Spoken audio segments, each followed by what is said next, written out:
Hello दोस्तों, how are you all? So in the previous videos what we all have learned, हमने पढ़ लिया था what is charge की definition, then we have studied basic properties of charge like quantization, additivity, conservation, ये सब हमने detail में सब statement, definitions सब कुछ कर लिया. Then we have studied Coulomb's law, then Coulomb's law in vector form, principle of superposition. Then we have done continuous charge distribution, why it is required in our macroscopic practical life, what is the utility of this continuous charge distribution. ये सब हमने पढ़ लिया था. अब एक छोटा सा टॉपिक है चार्ज और मास में आखिर कुछ तो डिफरेंस होगा.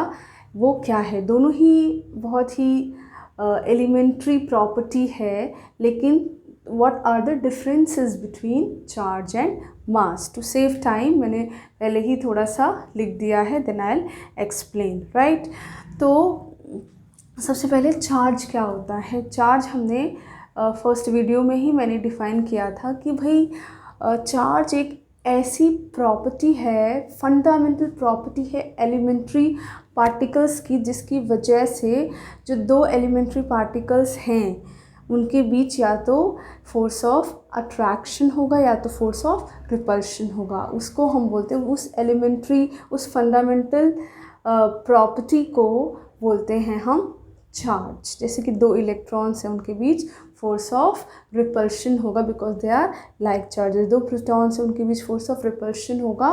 क्यों? क्योंकि दे आर लाइक चार्जेस. तो चार्ज है क्या? वो प्रॉपर्टी है जिसकी वजह से फोर्स ऑफ रिपल्शन इनमें हो रहा है.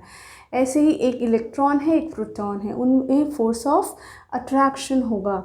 क्यों? क्योंकि दोनों अनलाइक चार्जेस हैं, दोनों के बीच एक फोर्स लग रहा है जिसको हम इलेक्ट्रिक फोर्स बोलते हैं. और ये इलेक्ट्रिक फोर्स जो है वो किस वजह से आया, उसका कारण है दोनों में एक प्रॉपर्टी प्रेजेंट है, फंडामेंटल प्रॉपर्टी प्रेजेंट है जिसका नाम है चार्ज. ये हम कर चुके हैं.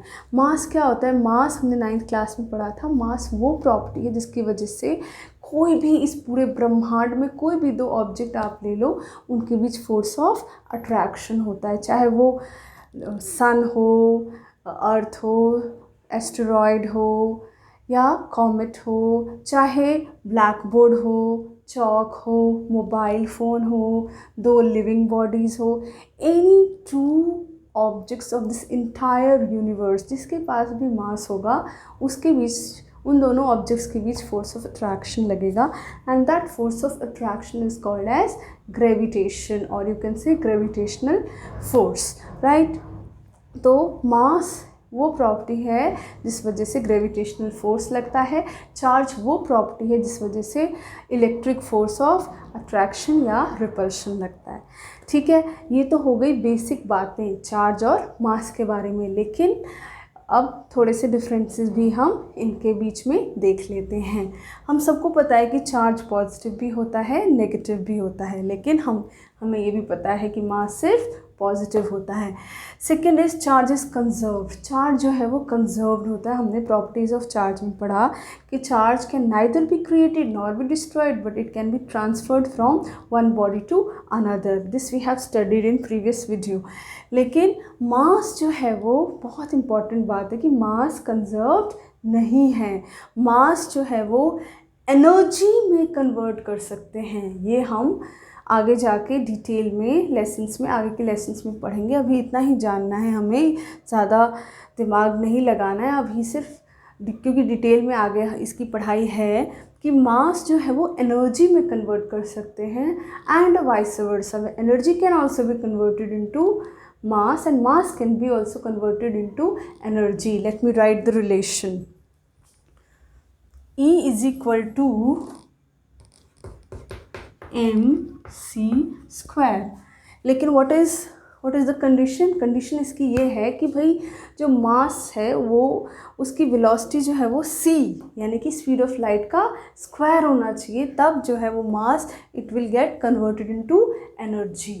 Right, now third point is charge जो है वो वेलोसिटी के साथ चेंज नहीं होता. कितनी भी वेलोसिटी अगर है ऑब्जेक्ट में तो चार्ज की वैल्यू में कोई फ़र्क नहीं पड़ता, लेकिन मास जो है वो वेलोसिटी के साथ चेंज हो जाता है। वो कैसे? According to this relation. What is M? M वो मास है जो कोई भी moving object, let's say the object is moving with velocity v, तो उसका मास हो गया m। और m नॉट वो है जब बॉडी रेस्ट पे है, वही बॉडी जब रेस्ट पे है तो उसका मास m नॉट है। वही बॉडी अगर v वेलोसिटी से मूव कर रहा है तो उसका मास m से डिनोट किया गया है, right. So this is the relation m is equal to m not under root of 1 minus v square upon c square. I'll explain it. First I'll clean this board and then I'll explain how mass changes with speed, right? Okay, electric force जो है वो attractive भी होता है और repulsive भी होता है, वी ऑल नो। लेकिन ग्रेविटेशनल फोर्स हमेशा ही अट्रैक्टिव होता है, only attractive, that also we know. Next is, जब भी चार्ज है, कोई भी चार्ज, सपोज एक छोटा सा इलेक्ट्रॉन ही है, 1 इलेक्ट्रॉन के पास भी 9.11 10⁻³ kg, this is the value of mass in the electron, right. लेकिन मास जो है, ज़रूरी नहीं है कि जिस ऑब्जेक्ट के पास मास है उसके पास चार्ज भी हो, राइट। तो चार्ज के पास तो हमेशा मास होता है, लेकिन मास के पास हमेशा चार्ज हो ये ज़रूरी नहीं है। इतने सारे ऑब्जेक्ट्स हैं इस यूनिवर्स में, सब न्यूट्रल है, यानी कि प्रोटॉन्स और इलेक्ट्रॉन्स का नंबर बराबर है तो न्यूट्रल है। उनमें मास तो है लेकिन दे आर नॉट चार्ज्ड। लेकिन जितने भी चार्ज पार्टिकल्स हैं सभी के पास चार्ज तो है ही, लेकिन क्योंकि चार्ज है तो और इलेक्ट्रॉन में भी मास तो होता ही है, तो इस वजह से उनके पास मास भी है। So charge is always associated with mass, but that's not true for mass. जब हम चार्ज को एक्सेलरेट कर देते हैं, व्हाट इज़ एक्सेलरेशन? मतलब इसकी वेलोसिटी को बार बार चेंज करते हैं तो अपने अंदर से वो रेडिएशंस निकालता है, तो इसलिए बोलते हैं कि एक्सेलरेटेड चार्ज जो है वो एमिट्स रेडिएशंस। लेकिन जो मास है, मास को अगर आप एक्सेलरेट करते हो तो वो अपने अंदर से कोई भी रेडिएशंस नहीं छोड़ता। So these are the differences between charge and mass. Now please write it down, then I will explain how mass changes with speed.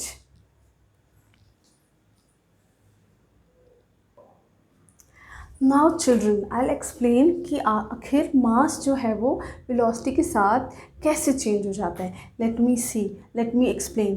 m is equal to m not under root of 1 minus v square by c square, ये आपने अभी देखा।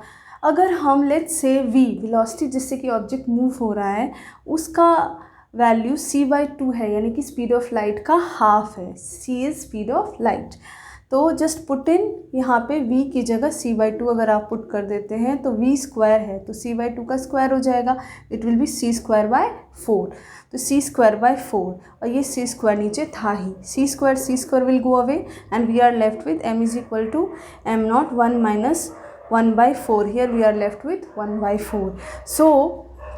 So it will be, if we will solve this you will get 3/4. Now under root of 3 and under root of 4 is 2, this 2 will go up, we are left with this here. Now 2 and what is the what is value of under root of 3? 1.732. So 2 divided by 1.732, it will come out to be 1.15 approximately, and this m naught. So we have seen कि अगर कोई object v velocity, यानी कि v velocity हमने let's say c/2 speed of light के half speed से भी move कर रहा है, तो उसका जो मास है वो 1.15 उसके रेस्ट मास के 1.15 टाइम्स रेस्ट मास हो जाता है, ठीक है। तो रेस्ट मास कुछ भी वैल्यू अगर आप पुट करो, अगर वही ऑब्जेक्ट अगर रेस्ट पे है तो उसका मास m नॉट है, और वही ऑब्जेक्ट अगर c/2 वेलोसिटी से मूव हो रहा है तो उसका मास बदल जाता है, वो हो जाता है 1.15 times of its rest mass, right. So this way mass also changes with velocity.